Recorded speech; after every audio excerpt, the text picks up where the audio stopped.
Hello, नमस्ते, welcome back to my channel. I hope आप अच्छे होंगे, अपना ख्याल अच्छे से रख रहे होंगे। तो पिछले कुछ दिनों से I am not able to make videos. I am keeping very very busy. आज भी जो है ना, इट्स ऑलरेडी 8:40। तो मुझे लगा कि शायद मैं आज भी ना वीडियो बनाऊं क्योंकि काफ़ी लेट हो गया, बट स्टिल मैंने सोचा कि आई विल शूट इट। देखते हैं, अगर आज मैं पब्लिश कर पाई तो ठीक है, otherwise I will publish it tomorrow. So आज की जो ये वीडियो है ना, ये एक किसी सब्सक्राइबर ने ना, बहुत दिन हो गए मुझे, और उन्होंने ना एक ईमेल किया था मुझे। सो पहले तो ना मैं इनका ईमेल जो है ना वो पढ़ के सुनाती हूँ कि ये क्या कहना चाह रहे हैं। तो ये लिख रहे हैं कि नमस्ते दीदी, I am 38-year-old CA, going to turn 39 next month and self employed. Tried hard for my marriage since 2017, मतलब 2017 से ये कोशिश कर रहे हैं शादी करने की। Met many prospective relations but none matured. Many wanted a person who is in regular job, some even had a boyfriend in hiding, face these sort of experiences. Yes, I used to be stressed out about this a lot, but since last 2-3 years, stopped thinking about it. तो ये आपने बड़ा अच्छा किया कि आपने सोचना ही बंद कर दिया. Felt better, obviously. Recently came across another CA girl, but she is a divorcee. It does not matter to me, however, she is afraid to go into a relation and is very much introvert. However, I do try to keep in touch with her. Sometimes we do have a lot of, no, sorry, sometimes we do have a bit of arguments, but still we are in touch as good friends. Some of my friends say, why are you helping her? What if she does not want to be with you? I replied, yes, that's a possibility, but still I shall help her, as there will be a satisfaction that I was of some help to her in learning something useful. I don't know whether she, I don't know whether this is love or not, but yes, I do like her because of her honesty. I love to watch your videos दीदी, you are doing a great work and पता नहीं उसके बाद इन्होंने कुछ मेरे लिए तारीफ़ें लिखी हैं जो कि इम्पोर्टेंट नहीं है कि मैं आपको बताऊं। तो बात करते हैं इनकी प्रॉब्लम के बारे में। तो जैसा कि ये बोल रहे हैं कि ये किसी डिवोर्सी लड़की को पसंद करने लग गए हैं, और अब इनको ऐसा लग रहा है कि क्या इनको शादी करनी चाहिए या आगे उस प्रोस्पेक्ट को आगे बढ़ाना चाहिए या नहीं बढ़ाना चाहिए, क्योंकि वो जो लड़की है ऑब्वियसली वो डिवोर्सी है। अब अगर कुछ साल पहले ये बात आई होती ना, 10-15 साल पहले, तो कुछ और चीज़ें इसमें आती कि जैसे कि सोसाइटी क्या कहेगी या पेरेंट्स क्या कहेंगे। बट आजकल का जो टाइम चल रहा है ना, वो आप सबको पता ही है कि कैसा-सा टाइम आ गया है। हमें ना बहुत ज़्यादा अवेयर होने की ज़रूरत है, बहुत ज़्यादा, मतलब इन चीज़ों को लेके सेकेंडरी जो फैक्टर्स हैं ना, उनके ऊपर फ़ोकस ना करने की ज़रूरत है। अपने ऊपर फ़ोकस करने की ज़्यादा ज़रूरत है कि हमारे लिए क्या अच्छा है, हमारे लिए क्या बुरा है। तो जहाँ तक इनकी बात है, सबसे पहली चीज़ तो ये है, शायद इन्होंने लिखा था कहीं पे कि मैं नाम ना बताऊँ, सो मैं नाम नहीं ले रही हूँ आपका। तो मैं आपसे ये कहना चाहती हूँ कि पहली चीज़ तो ये कि जब भी कभी हम किसी भी तरह का कॉम्प्रोमाइज़ करते हैं ना ज़िंदगी में, जैसे कि आप बोल रहे हो कि डिवोर्सी है, तो आपको ना मन में ये चीज़ बिल्कुल भी ना हटा देनी चाहिए कि अगर आप इस रिश्ते में आगे जाते हो, तो कभी भी कोई भी दिक्कत आएगी ना, कुछ भी चीज़ें ऊपर-नीचे होंगी, कभी भी आर्ग्यूमेंट भी होगा अगर आपका, तो आपके मन में ना ये ख़्याल आ सकता है बार-बार, या मोस्ट ऑफ द टाइम आ सकता है कि यार इससे अच्छा तो मैं किसी और से शादी कर लेता जो कि मतलब अनमैरिड होती या डिवोर्सी ना होती। और वो जो एक ख़्याल है ना, वो एक तरह का ना रिफ्ट क्रिएट करके रखेगा आपके इस रिश्ते में हमेशा।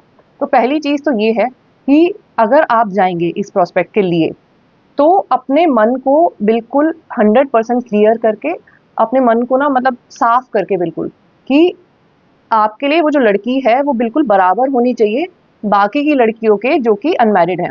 ये बोझ कहीं पे भी सबकॉन्शियसली आपके माइंड में नहीं होना चाहिए कि मैं किसी डिवोर्सी लड़की से शादी कर रहा हूँ। क्योंकि अगर ये वाली चीज़ ना आपके दिमाग में किसी भी कोने में रहेगी, तो ये एक तरह का हिंड्रेंस का काम करेगी आपके इस रिश्ते में। बार-बार ना रुकावट लाती रहेगी आपके रिश्ते में, है ना? आपको हमेशा ऐसा फ़ील होता रहेगा कि मैंने क्यों किया इससे शादी, मैं किसी और से ही कर लेता। तो इसीलिए सबसे पहली चीज़ तो आपको जो करनी है वो ये है कि आपको अपना माइंड बिल्कुल क्लियर करना है, और आपको उस लड़की को एक ऐसी जगह पे रखना है कि हाँ, ये मेरे लिए बाकी की जो लड़कियाँ हैं जिनकी मतलब शादी नहीं हुई है, उन्हीं के बराबर है मेरे लिए। ये पहली चीज़ तो आपको अपने दिमाग में ना डाल लेनी है। दूसरी चीज़ ये कि जब हम किसी से भी शादी करते हैं, और जैसे कि आपने एक लाइन यहाँ पे बोली कि हमारे आर्ग्यूमेंट्स होते रहते हैं। तो सबसे पहले तो आपको इस चीज़ के बारे में सोचना है कि आर्ग्यूमेंट्स क्यों होते रहते हैं? क्या आपकी सचमुच में कंपैटिबिलिटी है या नहीं है? एक तो अगर आप डिवोर्सी के साथ जा रहे हैं, ऊपर से अगर आपकी कंपैटिबिलिटी भी नहीं है, तो फिर तो इस रिश्ते में आगे जाने का कोई मतलब है नहीं। तो ये चीज़ के बारे में आप सोच सकते हो कि आपके आर्ग्यूमेंट्स क्यों हो रहे हैं। अगर अभी आपका रिश्ता इतना ज़्यादा डेवलप नहीं है, उसके बाद भी आपके आर्ग्यूमेंट्स हो रहे हैं, किन वजहों से हो रहे हैं, क्या कारण है?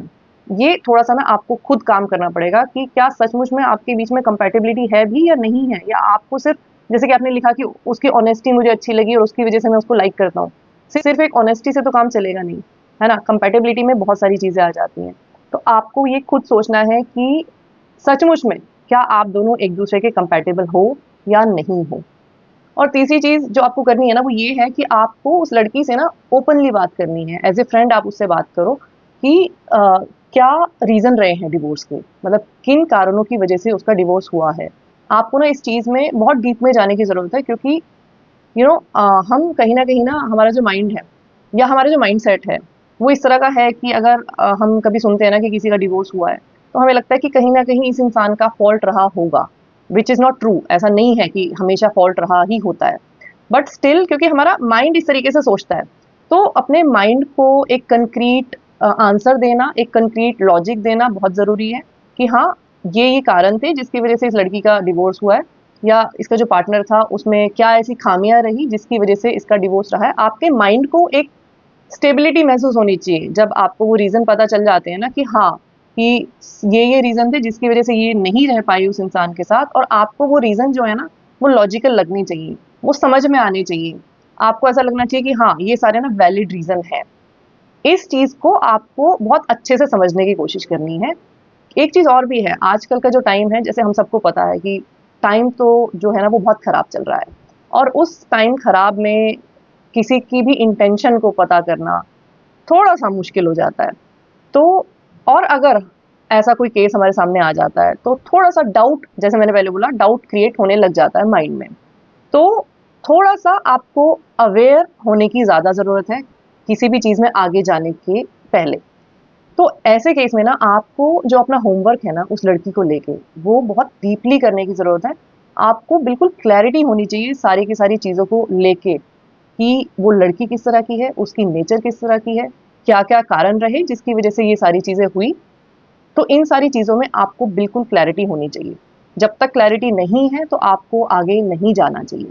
और जैसे कि मैंने पहले बोला कि आपके आर्ग्यूमेंट जो हो रहे हैं, उस चीज़ को लेके भी ना आपको थोड़ा-सा सोचने की ज़रूरत है कि ऐसी क्या चीज़ें हैं आप दोनों के बीच में कि जो आपके ना आर्ग्यूमेंट्स हो रहे हैं, वो भी आप नज़रअंदाज नहीं कर सकते। तो देखो, डिवोर्सी होना या डिवोर्सी ना होना, मेरे हिसाब से वो इतना मैटर नहीं करता है।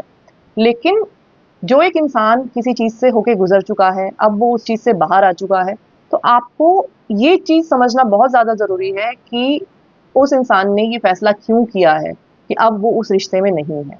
सिर्फ़ एक मेन यही बात है। आप अगर उस कारण को समझते हो, कई बार ऐसा होता है कि इंसान जो है ना किसी गलत इंसान के साथ फँस जाते हैं।